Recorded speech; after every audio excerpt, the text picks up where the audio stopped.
విజయవాడ మరియు పరిసర ప్రాంత ప్రజలకు చిన్న విజ్ఞప్తి. దయచేసి ఒకసారి గమనించండి.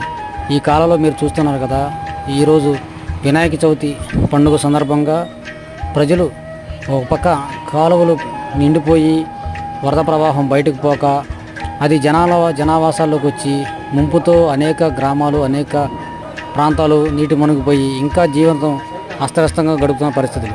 మరొక ప్రక్క ఈ కాలువలో ప్రవాహం బయటకు వెళ్ళలేకుండా ఈ విధమైనటువంటి ప్లాస్టిక్ వ్యర్థాలతో, పత్రులతో ఈ విధంగా కాలువలను ముంచేస్తున్నారు.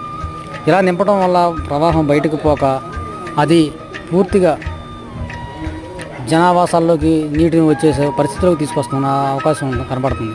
దయచేసి ఇది మీరు అర్థం చేసుకొని కొంచెమైనా సరే విజ్ఞతతో మీరు పాటించి ఇలాంటి వ్యర్థాలని కాలువల్లో వేయకుండా మీకు సంబంధించిన డస్ట్బిన్లో వేసి మున్సిపల్ వారికి సహకరించాలని కోరుతున్నాను.